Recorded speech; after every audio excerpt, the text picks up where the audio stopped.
বন্ধুরা তোমাদেরকে দেখাচ্ছি গোলাপ ফুল পিঠা বানিয়ে। এটা হচ্ছে ঐতিহ্য আমাদের পিরোজপুরে বলা যায়।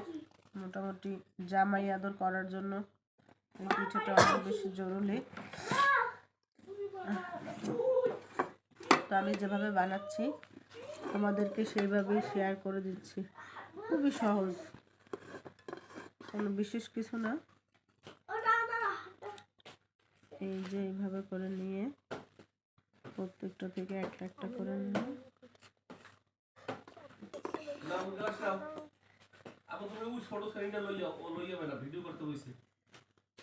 কথা বলো না, কথা বলো না।